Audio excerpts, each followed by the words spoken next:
Assalamualaikum warahmatullahi wabarakatuh. Kami dari kelompok 4 yang beranggotakan Vika Lailatul Mustafidah sebagai rekan saya dan saya sendiri Rini Wediana. Di sini kami akan menjelaskan mata kuliah Sejarah Pendidikan Islam dengan materi Pendidikan Islam Masa Dinasti Umayyah di Andalusia Spanyol oleh dosen pengampu Bapak Doni Putra HLC M Home. Perkembangan pendidikan Islam di Andalusia. Yang pertama, faktor-faktor yang mendorong perkembangan pendidikan Islam di Andalusia. Yang pertama, adanya dukungan dari penguasa membuat pendidikan Islam cepat sekali majunya karena penguasa sangat mencintai ilmu pengetahuan dan berwawasan jauh ke depan. Yang kedua, adanya beberapa sekolah dan universitas di beberapa kota di Andalusia yang sangat terkenal, seperti Universitas Cordova, Sevilla, Malaga, dan Granada. Dan yang ketiga, banyaknya para sarjana Islam yang datang dari ujung timur dan ujung barat wilayah Islam dengan membawa berbagai buku dan berbagai gagasan. Ini menunjukkan bahwa meskipun umat Islam terdiri dari beberapa kesatuan politik, terdapat juga apa yang disebut dengan kesatuan budaya Islam. Pemerintah menaruh perhatian dalam bidang pendidikan, memberikan dorongan yang kuat terhadap dunia pendidikan dengan menyediakan sara dan prasarana. Hal ini dilakukan agar para ilmuwan dan para ulama mau melakukan pengembangan bidang ilmu yang dikuasainya serta mampu melakukan kaderisasi ilmu. Yang kedua, lembaga pendidikan Islam di Andalusia. Umat Islam berkuasa di Spanyol telah mendirikan madrasah-madrasah yang tidak sedikit jumlahnya, guna menopang pengembangan pendidikannya. Pendidikan yang ditawarkan pada lembaga pendidikan Spanyol Islam tidak bersifat parsial, akan tetapi bersifat integral. Yang pertama, ada kutab. Umat Muslim Andalusia telah menoreh catatan sejarah yang mengagumkan dalam bidang intelektual. Banyak prestasi yang mereka peroleh, khususnya pengembangan pendidikan Islam. Kutab termasuk lembaga pendidikan terendah yang sudah tertata dengan rapi dan para siswa mempelajari berbagai macam disiplin ilmu pengetahuan, di antaranya fikih, bahasa dan sastra, serta musik dan kesenian. Yang kedua, ada pendidikan tinggi. Bani Umayyah yang berada di bawah kekuasaan Al-Hakam menyelenggarakan pengajaran dan telah memberikan banyak sekali penghargaan terhadap para sarjana. Ia telah membangun Universitas Cordova berdampingan dengan Masjid Abdurrahman III yang selanjutnya tumbuh menjadi lembaga pendidikan yang terkenal di antara jajaran-jajaran lembaga pendidikan tinggi lainnya di dunia. Universitas Cordova menandingi universitas lainnya yaitu Al-Azhar di Kairo dan Nizamiyah di Baghdad. Yang ketiga, pengembangan perpustakaan. Kelancaran proses pendidikan sangat tergantung dari prasarana-prasarana yang mendukung. Di antaranya adalah fasilitas perpustakaan. Untuk itulah, Khalifah-Khalifah Umayyah di Spanyol telah berusaha menyisihkan dana dari kas negara untuk membangun berbagai sarana pendukung tersebut secara intensif. Dari upaya Khalifah Abdurrahman III, ia membangun perpustakaan di kota Granada hingga mencapai 600.000 jilid buku. Ambisi untuk mendirikan perpustakaan bukan hanya dilakukan oleh para khalifah saja, akan tetapi ambisi tersebut juga telah dimiliki oleh setiap masyarakat Spanyol Islam. Mereka mengoleksi berbagai buku bukan untuk kepentingan dirinya saja, akan tetapi ia mewakafkan untuk dapat dimanfaatkan oleh masyarakat umum. Berikutnya, ilmu dan para ulama yang berkembang di Andalusia. Yang pertama, ilmu agama. Ilmu agama seperti Al-Quran, hadis, dan fikih. Proses pembukuan hadis terjadi pada masa Khalifah Umar bin Abdul Aziz. Sejak saat itulah hadis mengalami perkembangan pesat. Perkembangan ilmu fikih berkembang pesat ketika masa pemerintahan Bani Umayyah kedua di Andalusia, sehingga diantaranya melahirkan 4 mazhab besar, yaitu Imam Maliki, Imam Syafi'i, Imam Hanafi, dan Imam Hambali. Berikutnya ada ilmu sastra. Ilmu sastra yaitu segala ilmu yang mempelajari bahasa, nahwu, saraf, dan lain-lainnya. Ibnu Abdul Rabih adalah seorang ulama yang mengembangkan ilmu sastra di Andalusia.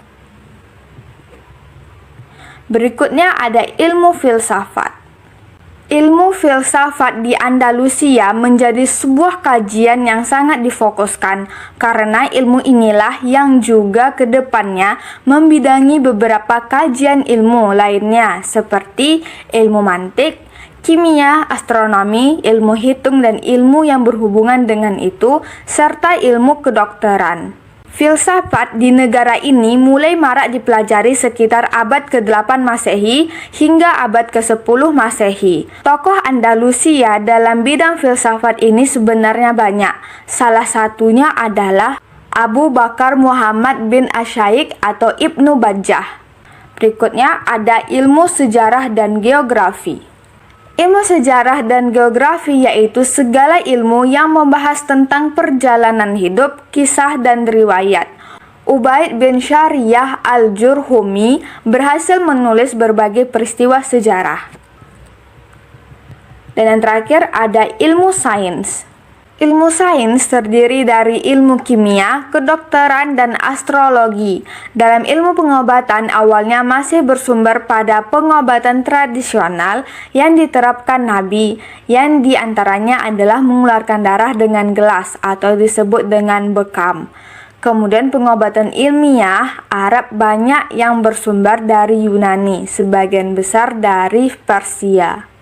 Adapun dokter pertama pada masa dinasti Umayyah ditempati oleh Al-Haris ibnu Khaladah yang berasal dari Taif, yang kemudian menuntut ilmu ke Persia. Baiklah, materi selanjutnya akan dijelaskan oleh rekan saya, yaitu Fika Lailatul Mustafidah. Baiklah, di sini saya akan menjelaskan tentang kemajuan pembangunan fisik di Al-Ja'fariyah.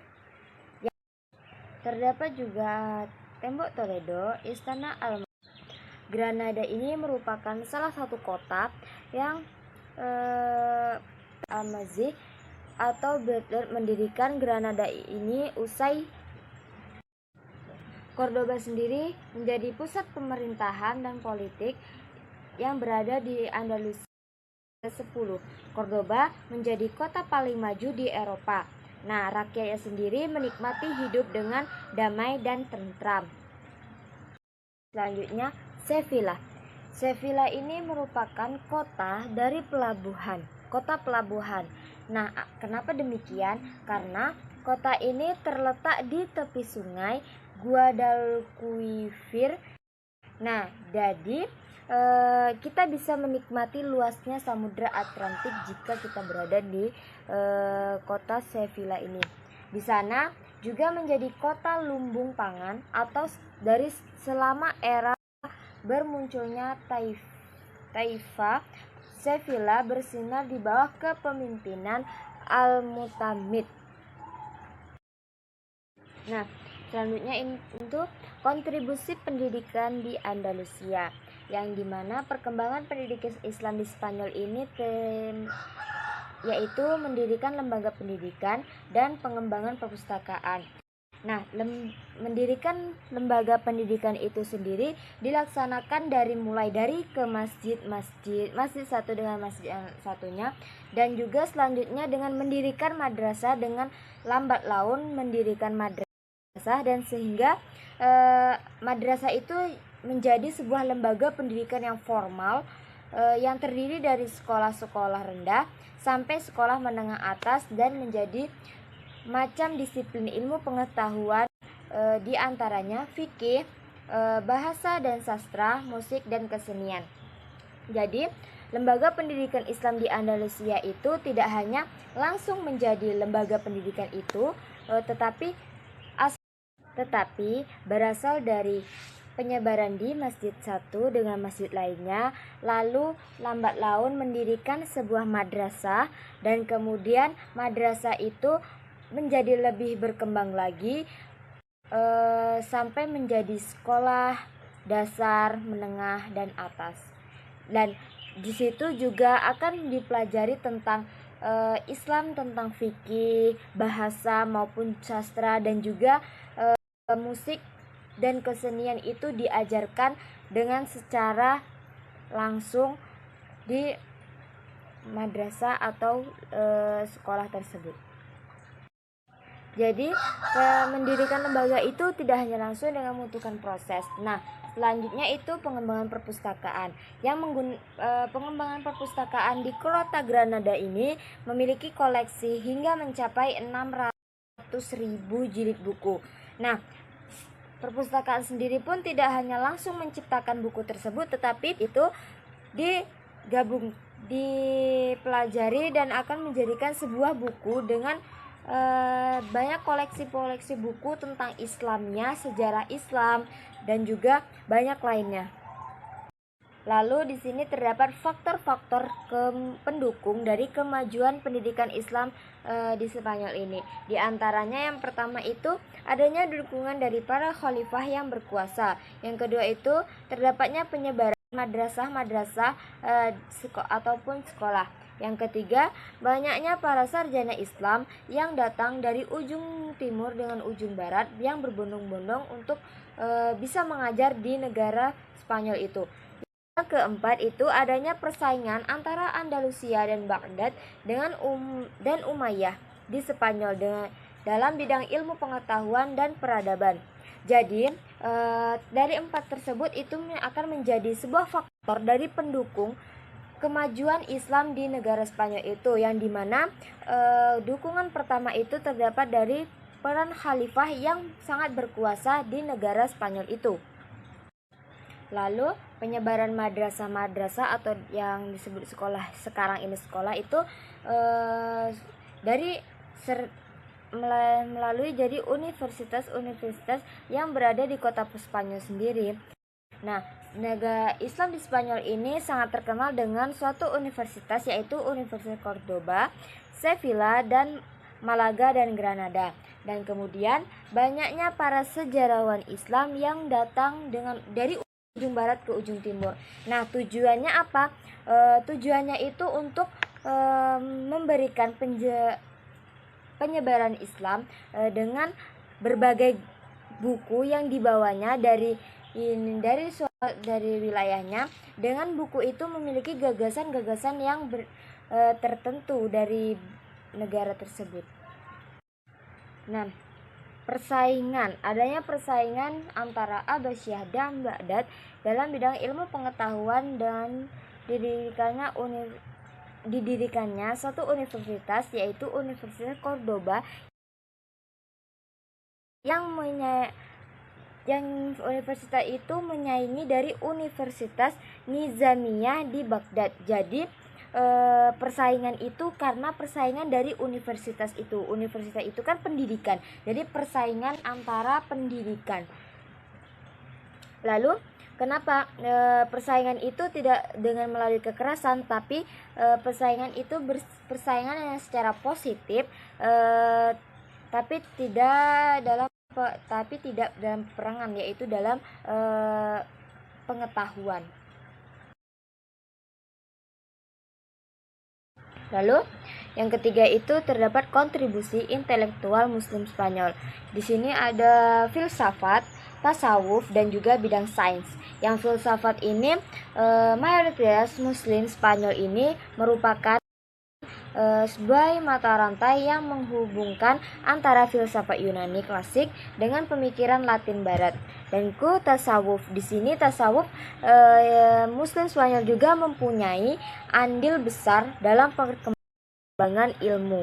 Lalu dalam bidang sains terdapat bidang kedokteran, bidang astronomis, bidang sejarah, bidang geografi, musik dan kesenian, bahkan bahasa dan sastra. Jadi kontribusi dari Islam Spanyol ini tak hanya satu yang berpatokan pada filsafat saja, tetapi melalui bidang sains, yang bidang sains itu melalui bidang-bidang lain dan juga bidang tasawuf.